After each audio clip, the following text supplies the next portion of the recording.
Bonsoir à tous, merci de nous rejoindre ce soir dans Question d'actu. Aujourd'hui, nous tournerons notre regard vers notre continent et le rôle que l'Algérie y a joué au lendemain de l'indépendance et même pendant dans certains cas. Un jour, en 1968, le leader de la lutte pour l'indépendance de la Guinée et du Cap-Vert, Amilcar Cabral, déclarait « Les musulmans vont en pèlerinage à la Mecque, les chrétiens au Vatican et les mouvements de libération nationale à Alger ». Cette citation devient historique. Alger est longtemps considérée comme le phare de l'Afrique, une diplomatie naissante mise au service des causes justes, en soutien aux peuples colonisés et victimes de l'impérialisme et du racisme, par un pays qui vient de décrocher son indépendance après 7 ans de guerre. Alger est durant plus d'une décennie la Mecque des révolutionnaires. Entre l'Algérie et l'Afrique, les liens sont étroits, anciens et solides, scellés au plus fort de la lutte contre la colonisation. Le vaste élan indépendantiste qui a déferlé en Afrique a été suscité par notre lutte de libération nationale et son projet émancipateur. Une conférence placée sous le thème « La contribution de l'Algérie à la décolonisation de l'Afrique et à l'éveil du panafricanisme » s'est tenue lundi à Alger, coïncidant avec l'anniversaire du déclenchement de la révolution algérienne. On reviendra donc sur toute cette histoire. Avec nos invités sur ce plateau, nous avons l'honneur d'accueillir ce soir son Excellence, Monsieur Joaquim Alberto Chissano. Monsieur, vous êtes ancien président du Mozambique. Merci de nous avoir fait l'honneur d'être sur ce plateau ce soir. Merci. Nous avons l'honneur également d'accueillir Monsieur Abdoulaye Bathily. Bonsoir. Vous êtes ancien ministre d'État du Sénégal. Merci à vous, messieurs, d'avoir accepté notre invitation. Je le disais donc, vous avez participé à cette conférence, donc placée sous le thème « La contribution de l'Algérie à la décolonisation de l'Afrique et à l'éveil du panafricanisme ». Pour ceux qui ne le savent pas, à l'époque, Alger avait accueilli de nombreux mouvements de libération dans les années 60 à 70, de Nelson Mandela qui a reçu son premier entraînement militaire, à Che Guevara, de l'OLP, de Yasser Arafat au Front de libération du Mozambique, du mouvement pour la libération de l'Angola, au Front national de libération du Sud-Vietnam, des Black Panthers à l'Union populaire africaine du Zimbabwe, en passant par le Front de libération de la Bretagne et le Front de libération du Québec, sans oublier les guérilleros du Guatemala, Venezuela et du Nicaragua. Je ne pourrais pas tous les citer. En tout cas, tous et toutes passent par là. Alger était une étape obligatoire, obligée à l'époque. Monsieur le Président. Je n'ai pas compris la question. Est-ce que Alger, à l'époque, qui accueillait ces mouvements de libération nationale, pour ceux qui avaient cette volonté de libérer leur territoire, avait été inspiré finalement par la lutte armée qu'avait menée l'Algérie contre le colonialisme français? C'est vrai. Bon, nous, dans les colonies portugaises, nous avons suivi même la lutte de l'Algérie, même avant l'indépendance de l'Algérie. Quand nous étions des étudiants, on a eu à coopérer avec les étudiants algériens en France et avec d'autres Africains. Donc, notre inspiration a commencé là. Mais quand les mouvements de libération ont été créés au Mozambique, nous avons aussi voulu suivre l'exemple de l'Algérie en créant un front uni. Donc nous avons créé le Front de libération de Mozambique. Donc c'était déjà sur l'inspiration de l'Algérie qu'avait le Front de libération nationale. L'Algérie a fait la lutte armée avec du succès. Et lors de la formation du Front, nous avons décidé de demander à l'Algérie pour nous aider à former les hommes qui allaient déclencher la lutte de libération. Parce que nous avions arrivé aux mêmes conclusions que l'Algérie avait arrivé, que le colonialisme ne voudrait pas négocier notre indépendance. Donc il fallait le forcer par la force des armes. Oui. Et donc l'Algérie a répondu vite. Et c'était bon pour nous parce que c'était un pays africain qui nous a aidés. Et nous étions libres des connotations d'être entraînés par un pays de l'Est, par exemple, contre un pays de l'Ouest. Oui. C'était un pays africain qui nous a entraînés. Sur le même front. Et qui nous a équipés pour les premières armes. Les premières armes qui ont déclenché la lutte de libération au Mozambique étaient des armes algériennes. Vous dites que les 250 premiers combattants qui ont participé au déclenchement de la lutte de libération Mozambique ont été formés sur le sol algérien. 250, parmi eux, c'était celui qui deviendrait d'abord les chefs des camps d'entraînement en Tanzanie, nos camps d'entraînement en Tanzanie, qui ont été créés avec l'appui du comité de libération de l'OUA,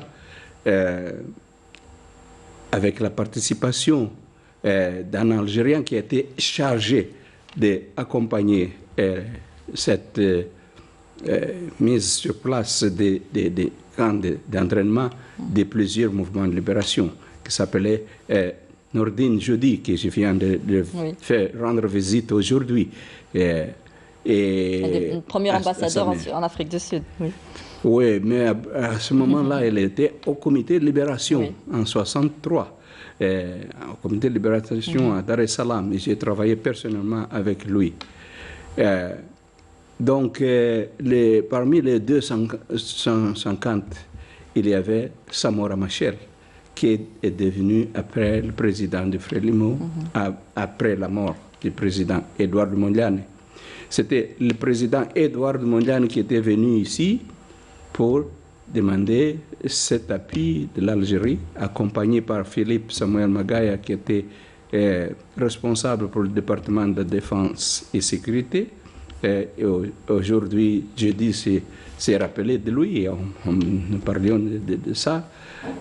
Ce que fait, je veux dire qu'il y a des liens qui se prolongent dans le temps. Hein. Et bon, ça ne s'arrête pas là, parce que pour faire la lutte de libération, la lutte armée, il faut avoir un appui diplomatique. Et l'Algérie a fait aussi ça. On va revenir sur l'appui diplomatique. D'abord, on va rester sur cette question. Finalement, Alger était un passage obligé à cette époque-là, des années 60. Ça a inspiré un vent d'espoir pour les mouvements de libération.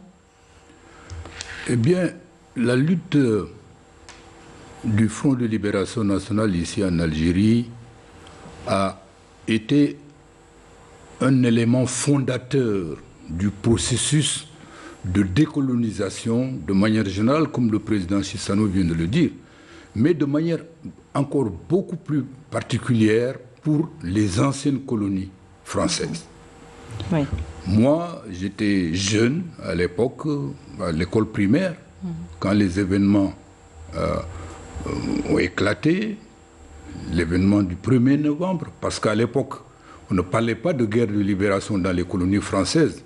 Il y avait l'omerta. On parlait des événements d'Algérie. Oui. Mais cette lutte a eu des répercussions considérables, a ouvert la voie à une prise de conscience très nette. D'abord, parmi les étudiants, comme il l'a dit tout à l'heure, parmi les travailleurs qui étaient syndiqués dans les colonies françaises. Il y avait l'Union générale des travailleurs algériens, il y avait l'Union générale des étudiants d'Algérie. À Dakar, par exemple, à l'université de Dakar, il y avait l'Union générale des étudiants d'Afrique occidentale. Et évidemment, en France, la Fédération des étudiants d'Afrique noire en France. Donc, la lutte de libération nationale en Algérie a inspiré une sorte d'engouement pour tous ceux qui, à l'époque, cherchaient des voies d'émancipation nationale. Et la voie pacifique ne fonctionnait plus? La voie pacifique ne fonctionnait pas, mais les conditions étaient différentes d'un territoire à l'autre. Bien sûr. Vous savez, après le déclenchement de la lutte, très rapidement, le colonisateur s'est aperçu que le rapport des forces était en train de changer très rapidement en faveur de ceux qui luttaient pour la décolonisation.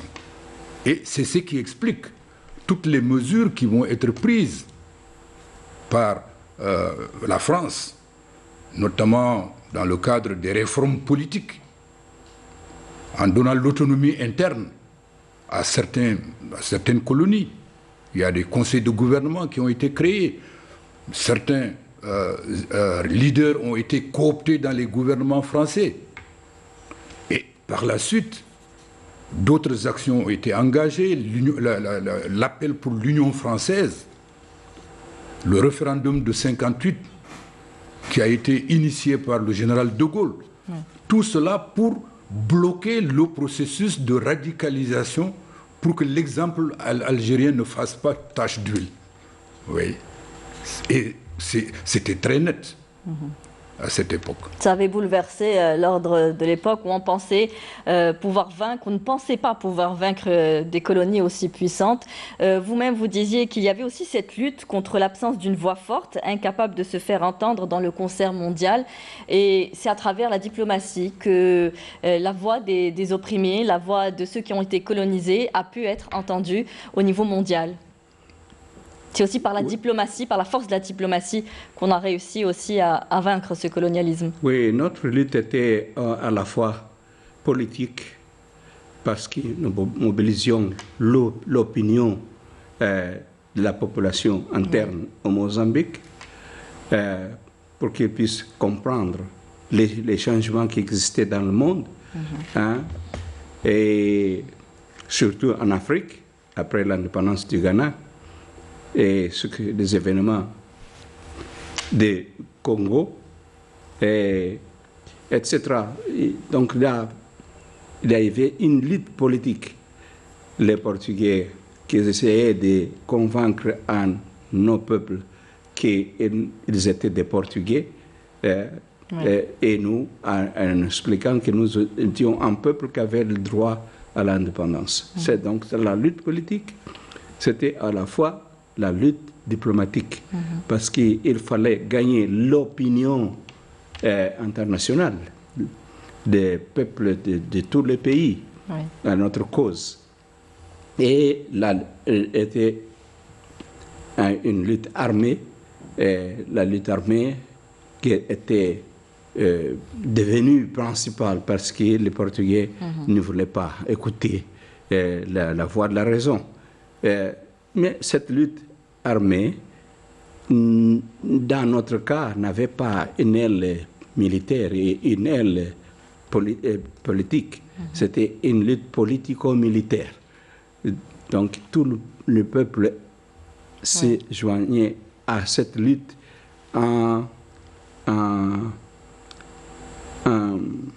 faisant plusieurs tâches d'appui. Y compris les tâches qui ont été menées par les femmes. Les femmes qui étaient marginalisées, soit par la société localement, selon la culture locale, mais ils étaient aussi marginalisés par le colonialisme. Mais la lutte armée a eu une fonction d'éducation, de formation, même des esprits et des changements de mentalité. Et de valeurs. Hein. Et des valeurs. Et vous avez dit que le Mozambique a bénéficié du soutien diplomatique de l'Algérie. Sur quel plan? Comment? Parce que l'Algérie nous a donné d'abord des conditions de vie pour nos représentants en Algérie. Et de là, nous pourrions contacter une partie du monde, les Français, les Brésiliens, les Portugais qui habitaient ici et d'autres nationalités qui passaient ici. Et nous avions un bureau ici, financé par l'Algérie. Il y avait un soutien logistique, financier, militaire. Ce n'était pas seulement ça. C'est aussi aux Nations Unies. Il y avait des lobbies. En même temps que nous faisions des lobbies, l'Algérie nous apprenait comment faire certaines choses. Et le parallèle est vaste, parce que même pour les accords de Vienne, nous avons appris quelque chose. Hein. Oui, vous en parlez également. Quand nous sommes allés vers la fin de la lutte armée, pour négocier avec le nouveau régime du Portugal, on s'est souvenu des accords d'Évian, qu'il y a eu des discussions même pour la forme de la table, oui. etc. etc. Donc, tout a été étudié au préalable. Voilà.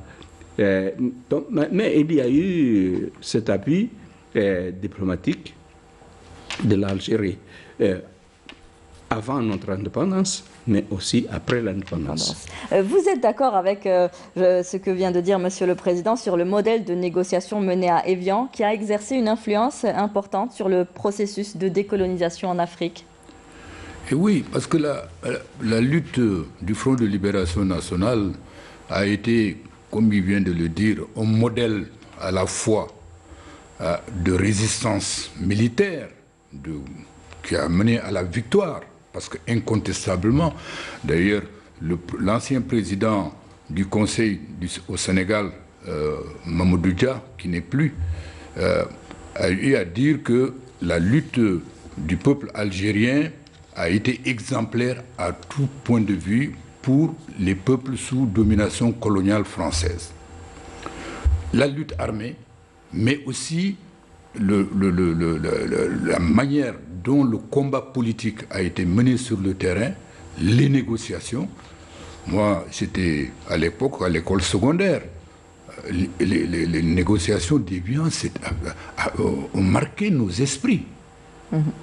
Ça a été une sorte d'école de formation. Ça a éveillé les consciences. Comment, après une lutte armée aussi dure, oui, une grande puissance a subi une défaite et était obligée de venir autour de la table. Ça, c'est extraordinaire. Vous voyez? Oui. Et donc, ça a servi de levain, en quelque sorte. Il y a eu un éveil de conscience aussi chez la population africaine, qu'elle ne devait plus être dominée, mais de jouir de ses richesses, de ses terres librement. Monsieur le Président? Je n'ai pas compris. Il était important pour vous, après tout ce qui a été vécu après le 1er novembre 1954, cela vous a fait comprendre aussi qu'il était important pour le peuple mozambicain ou tous les peuples africains de jouir de leurs propres richesses? Évidemment. Notre lutte, c'était la lutte pour libérer la terre et les hommes. Libérer la terre et les hommes, c'est-à-dire que la terre devrait servir le peuple. Et oui, les hommes devraient être libres pour exploiter cette terre et tout ce que la terre contient à son profit. Parce que le colonialisme ne nous laissait pas faire ça. Oui. Nos forces étaient employées pour exploiter nos ressources en faveur de l'économie du colonisateur. Mais donc la lutte avait par but de renverser les choses et faire profiter la terre et tout ce qu'elle contient en faveur du peuple, oui, pour une vie meilleure. Oui. Et c'est à partir de ça qu'il y a eu cette adoption de résolution à l'OUA. Alger avait mesuré l'intérêt de faire proclamer le droit des peuples à contrôler leurs ressources naturelles. Je parle de la résolution de juin 71 qui affirme le droit inaliénable de tous les pays à exercer leur souveraineté permanente sur leurs ressources naturelles. C'était aussi une avancée importante? C'est très, très important. Mais ce n'est pas quelque chose de très facile de mettre en œuvre, oui, parce que l'ennemi cherche tous les moyens pour tout saboter. Et donc la lutte a besoin encore d'être continuée pour que les ressources soient dans nos mains. Je viens cet après-midi de dire aux jeunes là que ils ont acquis un peu mieux de connaissances, de savoir-faire que nous, leurs parents ou leurs grands-parents. Et donc, ils ont l'obligation de maîtriser ces connaissances pour innover, afin que vraiment nous puissions mettre en valeur nos ressources. Oui. La conquête est faite, mais on n'a pas terminé cette lutte. Pour revenir sur cette résolution avec vous, Monsieur Bathily, juin donc 71, c'était une avancée extraordinaire que de mettre ça par écrit au niveau de l'organisation de l'Union africaine. Le rôle de leadership que l'Algérie a joué dans ce qu'on appelait à l'époque le nouvel ordre économique international, c'est incontestable. Dans toutes les conférences internationales, la voix de l'Algérie était écoutée en tant que leader du mouvement des pays du tiers-monde. Dans le cadre de la CNUSED, la conférence des Nations Unies pour le développement. Et cela a produit beaucoup de choses. L'appropriation des ressources naturelles dans les pays, jusqu'à la création de l'OPEP, par exemple. Ça vient de là. Ça vient de là. La maîtrise, la création d'entreprises nationales pour contrôler les ressources naturelles, que ce soit les hydrocarbures, que ce soit d'autres richesses. Et donc, ce débat politique de l'époque a eu un retentissement extraordinaire. Et bien entendu, comme il l'a dit, les adversaires de cette option se sont réorganisés. Oui. Et on est maintenant dans une autre phase où on se pose beaucoup de questions. Aujourd'hui, l'Afrique fait face à ce défi. Comment, à nouveau, donner une nouvelle impulsion à cette lutte pour l'appropriation des ressources. Vous savez, tout le monde dit que l'Afrique aujourd'hui, c'est le continent de l'avenir. C'est vrai. Tous les regards sont tournés vers l'Afrique. La jeunesse africaine aspire à un nouvel ordre économique à l'interne et à l'international. Nos populations veulent vivre mieux, veulent profiter de leurs ressources naturelles qui sont abondantes. Mais aujourd'hui, quand on voit, j'ai l'habitude de dire que malheureusement, quand vous voyez le dispositif actuel du partenariat entre l'Afrique et le reste du monde, eh bien, la tendance générale n'est pas vers ça. Il faut donc redonner vie à l'esprit du 1er novembre, l'esprit d'appropriation de nos richesses. Et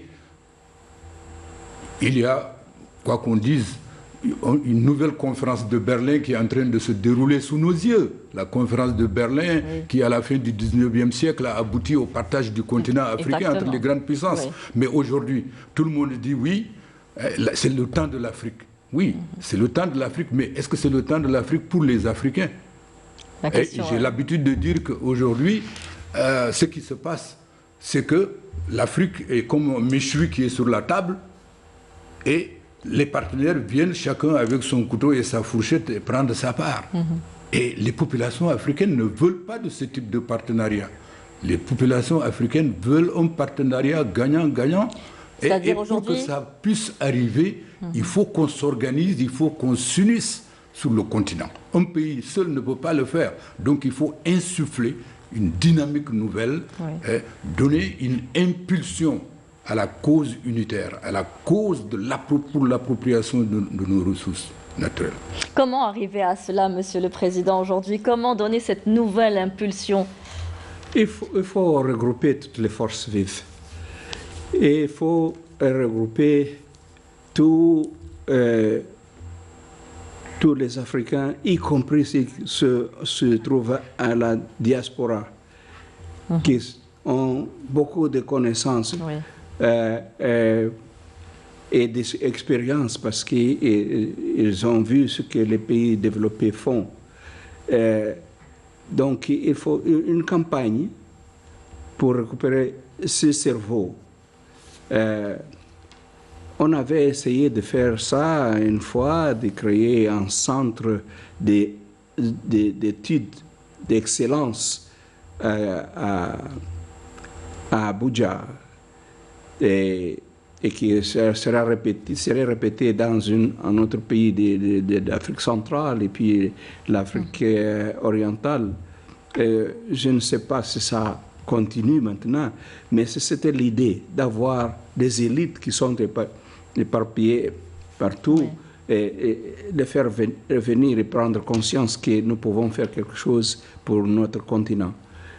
Comme Dubois, qui était un de ceux de la diaspora, qui a pensé de la première idée de l'Union africaine. Oui.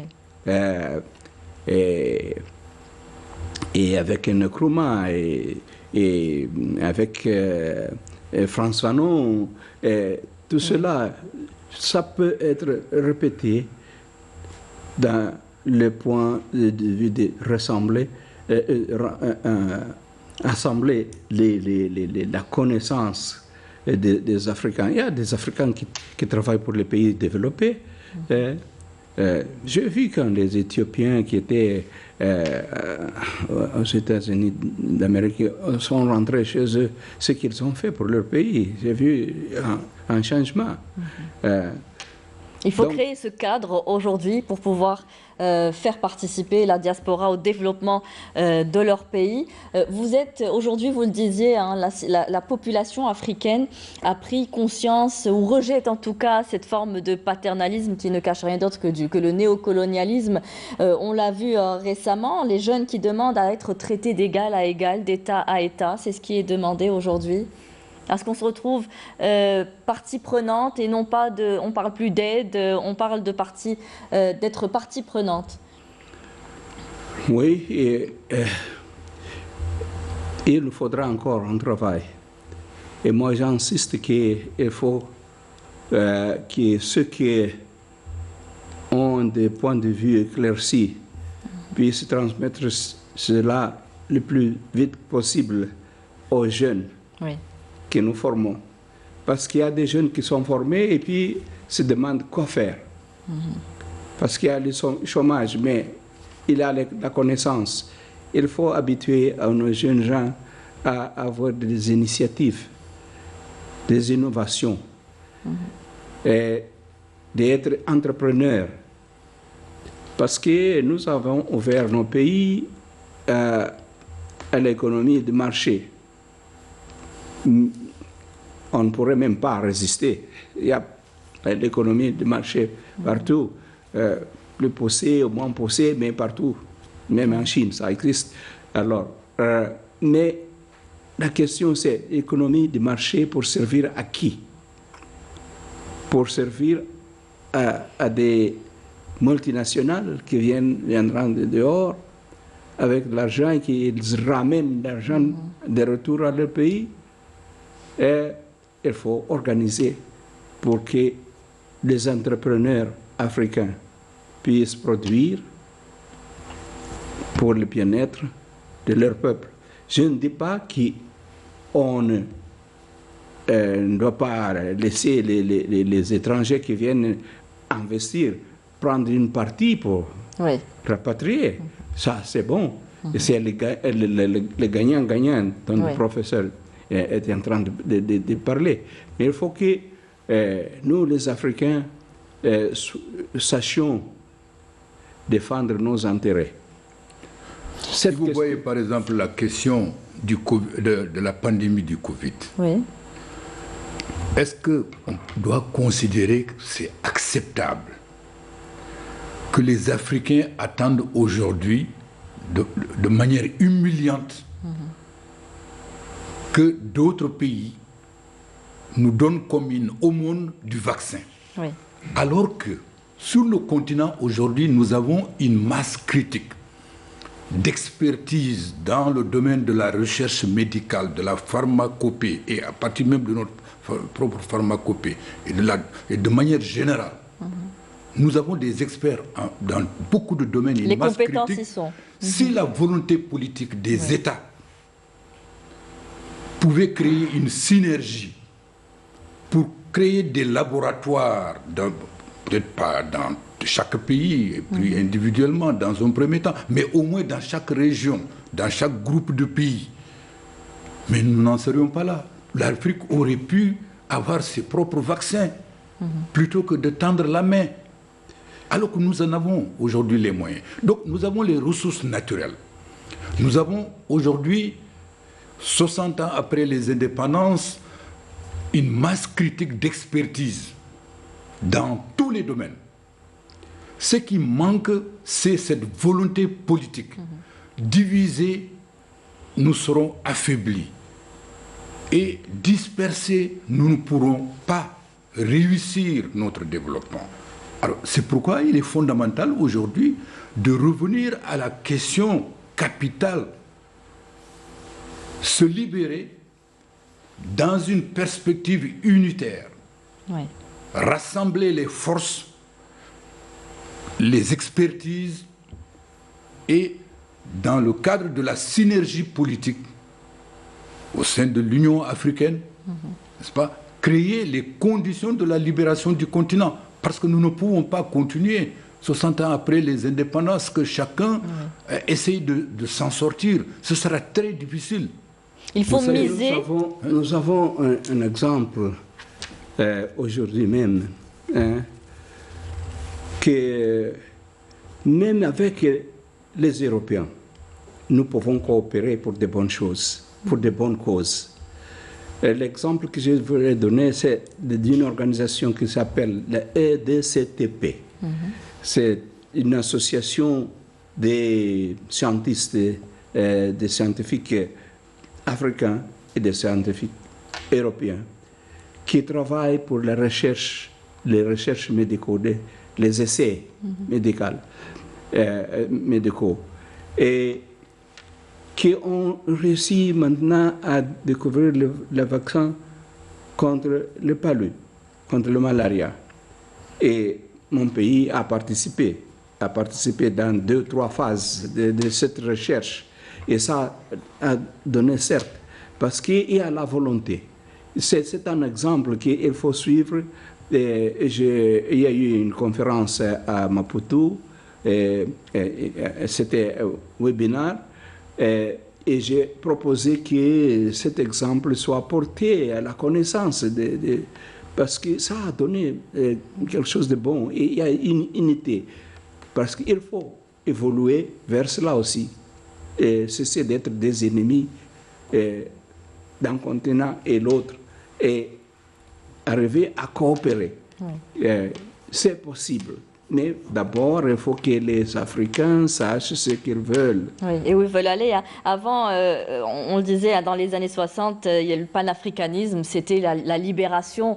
Aujourd'hui, comment faire revivre, renaître cette flamme, ces valeurs qu'il y avait eu à l'époque dans la jeunesse actuelle, quand on sait que le continent africain est à majorité jeune et qu'aujourd'hui, il faut les retenir, leur faire avoir ce sentiment d'appartenance à leur pays. Comment faire renaître cela dans la jeunesse algérienne? Vous le disiez, il faut une volonté politique. Aujourd'hui, nous avons des moyens de communication qu'il faut transmettre ces idées. Il y a beaucoup de pertes de temps avec des petites choses dans les réseaux sociaux. Enfin, quelqu'un doit déclencher un processus de faire venir ces idées à la jeunesse, pour qu'eux puissent se organiser pour un panafricanisme autour de la science et de la technologie, de l'industrialisation de leur pays, de l'électrification de leur pays, et, enfin, des techniques modernes. C'est un peu réinventer le panafricanisme à la sauce moderne pour la jeune génération montante. Comment faire aujourd'hui pour faire revivre ce sentiment? Eh bien, professeur, je crois que dans beaucoup de pays aujourd'hui du continent, il y a ce que je sens, une sorte de frémissement de l'idéal unitaire. Parce que la jeunesse d'aujourd'hui se rend bien compte que à l'intérieur des frontières nationales, des choses sont possibles, des progrès sont possibles. Mais la prise de conscience est de plus en plus nette que pour aller plus loin que ce que nous avons pu faire jusqu'ici, il faut être ensemble. Oui. Vous voyez, une multinationale vient. Les travaux de l'équipe de Thabo Mbeki sur les flux financiers illicites ont montré que plus de 50 milliards de dollars sont perdus sur le continent africain chaque année sous différentes formes, soit par les multinationales, par les entreprises étrangères qui font du business de manière, disons, quelquefois illégale, à travers le processus douanier, à travers, bon, bien sûr, l'argent de la corruption et d'autres mécanismes. Tout cet argent est perdu. Si les Africains se mettent ensemble aujourd'hui, créent des entreprises, on met ensemble, le président l'a évoqué tout à l'heure, on met ensemble les entrepreneurs africains d'un pays à l'autre pour construire nos routes, nos ponts, pour transformer nos matières premières. Oui. Cela aura un effet multiplicateur. On parle du chômage. On ne peut pas parler du chômage tant que les règles actuelles du commerce international continuent et qui sont défavorables au continent. Oui. On ne peut pas créer de nouvelles entreprises tant que le pacte colonial qui existe depuis le 19e siècle régit les relations entre l'Afrique et le reste du monde à travers ces différents partenariats. Le partenariat du cheval et du cavalier. C'est ça qui prévaut jusqu'à présent. Ouais. Or, si nous arrivons à transformer nos matières premières, on va créer des industries agricoles, l'industrie légère, l'industrie lourde, et tout cela, nous avons les potentiels aujourd'hui de connaissances et de ressources humaines, et même sur le plan financier. Donc la libération totale se fera par le développement. C'est par ça. Et on ne peut pas, c'est une fiction de penser qu'on peut trouver du travail à ces millions de jeunes qui arrivent sur le marché du travail chaque année sans une transformation radicale de l'économie. Il faut changer de perspective dans l'orientation économique. On ne peut pas simplement être exportateur de matières premières.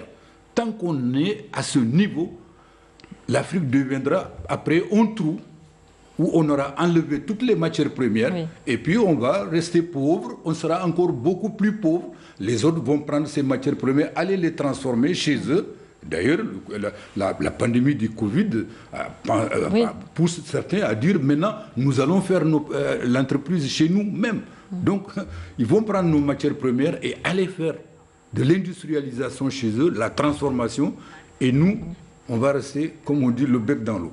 Oui.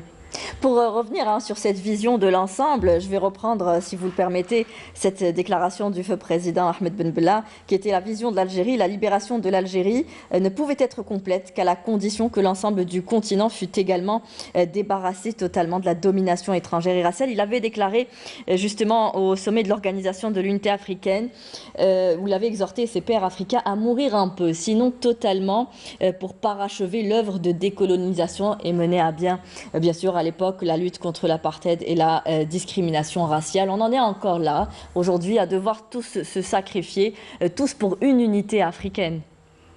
Voilà, mourir un peu, ça veut dire donner un peu de nous pour la cause de la libération.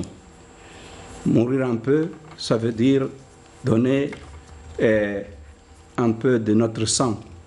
À cette banque de sang qui était encore Ben Bella qui avait parlé de banque de sang pour le mouvement de libération.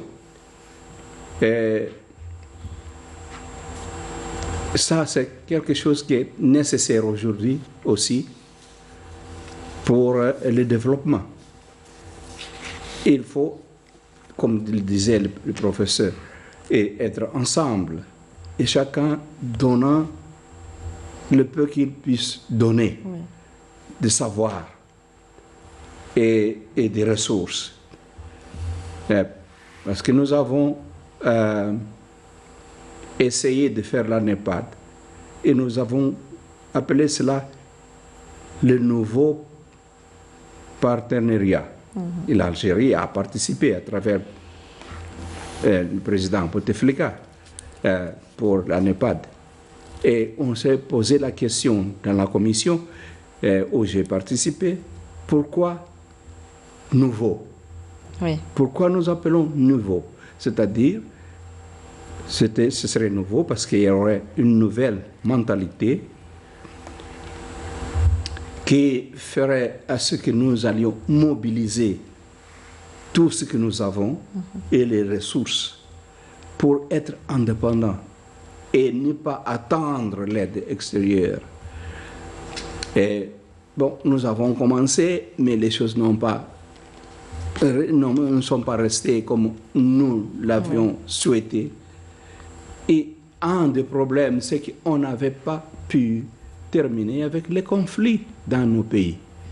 Donc la paix devient un élément nécessaire pour que tous nos désirs puissent aller comme il faut. Les conflits que nous assistons un peu partout en Afrique ne nous aident pas. Et c'est par manque aussi de développement local. Ce que vous disiez, professeur, c'est qu'aujourd'hui, il faut investir dans le développement économique dans ces pays-là pour les sortir de ces conflits. Oui, il faut cela, mais en sachant que bon, l'ennemi ne dort pas. Donc, comment le contrer si ce n'est par le développement? Il faut penser au développement. Appliquer tout ce que nous avons. Le président Nyerere l'avait dit aussi qu'il fallait faire l'utilisation maximum de nos ressources avant d'aller à l'extérieur. C'est l'esprit qui doit prévaloir. Savoir que nous avons des ressources et les peu de ressources que nous avons, mettons ensemble dans chaque pays d'abord, entre des pays après, et comme ça jusqu'à ce qu'on atteint la région, la sous-région ou le continent. Et là, nous pouvons nous en sortir de la dépendance et aller vers le développement. Alors pour revenir sur les moments phares qu'il y a eu à l'époque à Alger, qui avait accueilli donc tous ces mouvements de libération, je voudrais qu'on parle de ce festival panafricain de 1969 qui avait marqué les esprits, non pas parce qu'il avait célébré le panafricanisme seulement par la culture et les arts, mais le festival a été également une réelle dimension politique et à visée continentale, voire mondiale. Ça a donné une fenêtre un petit peu sur le continent africain. Est-ce qu'aujourd'hui, ce genre de manifestation peut aider également à recréer cette unité africaine?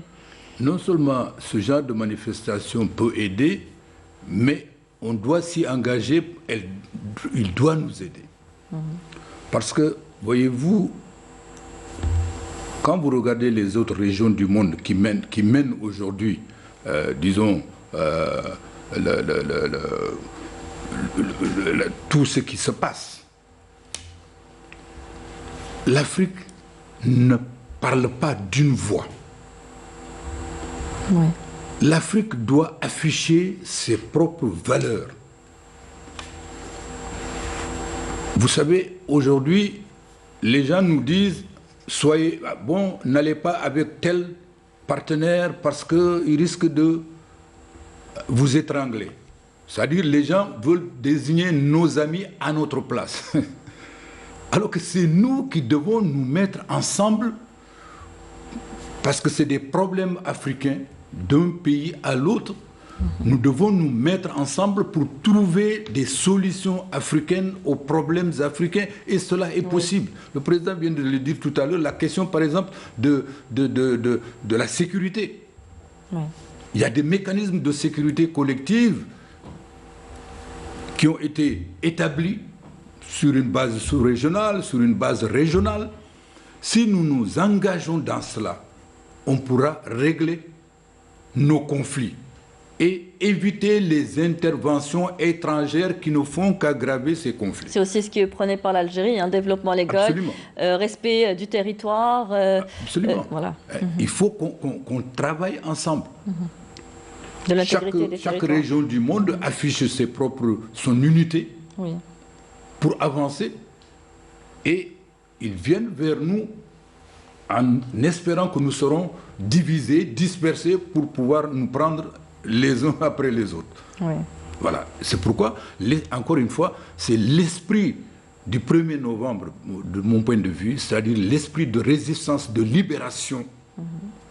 Libération économique, libération sociale, libération politique, libération culturelle. l'appropriation de notre histoire. Chacun raconte son roman national. Voilà. Et on ne veut pas que l'Afrique raconte son roman. Oui. C'est ce continent qui est le berceau de l'humanité. Oui. L'humanité est partie d'Afrique sur d'autres terres. Je pourrais ajouter que oui. nous ne connaissons pas les uns et les autres. Nous, parfois, connaissons mieux l'Angleterre, le Portugal, la France, que nous-mêmes en Afrique. Nous sommes tournés plus vers le nord que sur nous-mêmes. Alors, il n'y a pas assez de confiance pour une coopération réelle. Oui. Encore, on se bagarre qui va arriver d'abord dans les poches des Français ou des Anglais ou des Américains. Nous faisons la compétition. Et nous n'avons pas un plan de développement conjoint. Oui. Une vision commune. Une vision commune. C'est ce que je disais un peu de la NEPAD, parce qu'on essayait de voir un peu plus loin. Maintenant, nous avons l'agenda 2063. Il faut travailler sérieusement si nous voulons mettre en œuvre un quart de ce qui est décrit là-bas. Si on réussit à faire ça, c'est déjà une réussite. Aujourd'hui, il y a une urgence dans la détermination de ce que veut l'Afrique, de ce que où doit aller l'Afrique. Il y a une urgence aujourd'hui. Il y a une urgence, elle s'impose. Vous le disiez, nos ressources naturelles se tarissent également, donc il faut réagir. Absolument, les ressources naturelles ne sont pas inépuisables. Oui. Et le leadership africain, parce qu'aujourd'hui, force est de reconnaître que, si on est honnête, que nous avons une véritable crise de leadership sur le continent aujourd'hui. Cet esprit une vision collective, une volonté d'aller ensemble, de vaincre les obstacles ensemble, c'est quelque part perdu. Et le leadership actuel doit prendre conscience de ça sur le continent pour pouvoir entraîner la jeunesse, pour pouvoir entraîner les femmes qui sont des éléments les plus dynamiques de la société. Cette jeunesse aspire à un autre monde, vous voyez, et donc il faut un sursaut de conscience au niveau du leadership africain aujourd'hui, si nous voulons nous affirmer comme acteurs majeurs dans le monde d'aujourd'hui, au lieu d'être simplement des supplétifs, des tirailleurs, pour des causes qui ne sont pas les nôtres. Il nous reste 2 minutes pour clore cette émission, messieurs. Aujourd'hui, donc, la solution à vous entendre, c'est la bonne gouvernance pour pouvoir mener le bateau, l'Afrique, sur les bons rails. Oui, la bonne gouvernance est absolument nécessaire. Il faut s'atteler à des valeurs. Chercher d'abord savoir quelles sont ces valeurs-là. Et avoir aussi une sorte de contrôle de ce que nous faisons pour savoir pourquoi les choses que nous faisons ne marchent pas. Ça, c'est possible. Il y a des indices internationaux qu'il faut utiliser pour voir et ne pas avoir honte de ne pas avoir réussi dans une certaine chose, mais savoir pourquoi et le corriger. Si vous ne pouvez pas le corriger vous-même, celui qui viendra après vous pourra peut-être le corriger. Mais il faut cette volonté politique dont a parlé le professeur. Et de ce point de vue, nous devons nous rappeler cette pensée très forte de Frantz Fanon. Nous sommes ici en Algérie. Oui. Il disait que chaque génération doit découvrir sa mission, l'assumer ou la trahir. Je crois qu'il y a une volonté, une aspiration très forte de la jeunesse, des femmes, à assumer leur mission. Le leadership doit être en adéquation, au diapason de cette forte aspiration. Et c'est ça le défi historique qui est aujourd'hui posé. Moi, je suis optimiste, comme le président, nous appartenons à une certaine génération, c'est notre rêve d'une Afrique unie, d'une Afrique indépendante, d'une Afrique libre, hein, dans l'esprit du 1er novembre, encore une fois, il faut revenir à ça. C'est sur ces belles paroles optimistes que nous terminerons cette émission. Merci, messieurs, monsieur le président, monsieur Joaquim Alberto Chissano. Je rappelle que vous êtes ancien président du Mozambique. Merci infiniment d'avoir accepté notre invitation, de nous avoir fait l'honneur d'être sur le plateau de Canal Algérie. Monsieur Abdoulaye Bathily, merci de nous avoir éclairé avec votre vision. Vous étiez ancien ministre d'État du Sénégal, également historien, universitaire. Aujourd'hui, il était aussi important de transmettre toutes ces valeurs à la jeune génération. Vous qui avez été professeur d'histoire moderne et contemporaine à l'Université de Dakar. Merci à vous, messieurs. Merci à vous tous de nous avoir prêté attention. Je vous souhaite à tous de passer une très bonne fin de soirée sur Canal Algérie. Au revoir et à très bientôt.